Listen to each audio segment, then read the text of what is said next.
خوش نصیب ہیں وہ لوگ جن کی ماں زندہ ہے. خوش نصیب ہیں وہ لوگ جن کو دعائیں دینے والا یہ سایہ زندہ ہے. خوش نصیب ہیں وہ لوگ جن کی ماں ان سے راضی ہے. ہاں ہاں، خوش نصیب ہیں وہ لوگ جن کی ماں راضی ہو کر چلی گئی ان سے.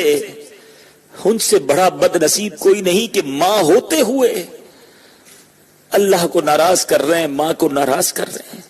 ان سے بڑا بد نصیب کوئی نہیں کہ ماں ہے پھر بھی خدمت نہیں کر رہے. ان سے بڑا بد نصیب کوئی نہیں کہ جن کی ماں ان سے ناراض ہو کر چلی گئی.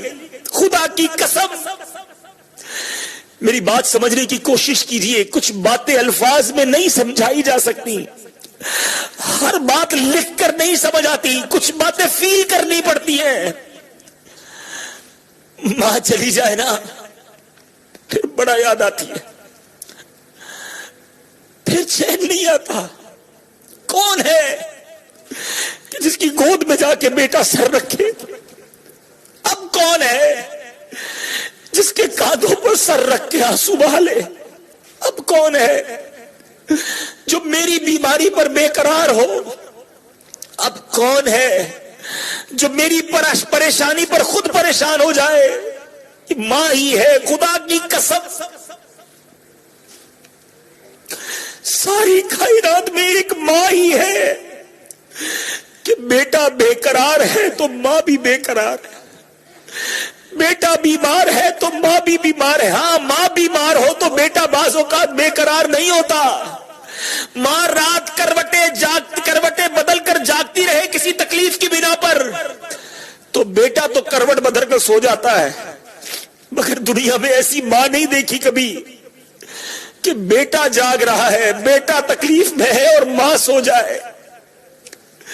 رات دیر سے گھر آئے تو دروازہ کھولنے والی ایک ہی ہستی ہے جو انتظار کرتی ہے، وہ صرف ماں ہے.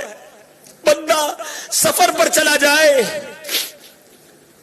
پہلا گھر سے میسج، پہلی گھر سے آواز اگر آتی ہے تو ماں کی آتی ہے کہ بیٹا خیریت سے پہنچ گئے، تمہاری طبیعت کیسی ہے میرے بیٹا؟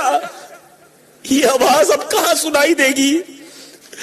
جب ماں ہی چلی گئی تو اب کون ہوگا جو مجھے اور آپ کو پوچھے گا؟ ارے ہے جس کی ماں، لے لو دعائیں، کر لو خدمت، یہ جنت ہے ہمارے لیے. ماں کی دعائیں کیسے کیسے طوفان ڈالتی ہے. ماں کی دعائیں بندے کو کدھر پہنچا دیتی ہیں، اس کا احساس کرو. ادھر ادھر بھٹکتے ہو نا دعاؤں کے لیے. ارے اگر گھر میں ماں ہے تو بیٹھ جاؤ اس کے قدموں میں کہ ماں میرے لیے ہاتھ اٹھا دے، آج میری یہ مشکل حل ہو جائے، میری ماں مجھے دعا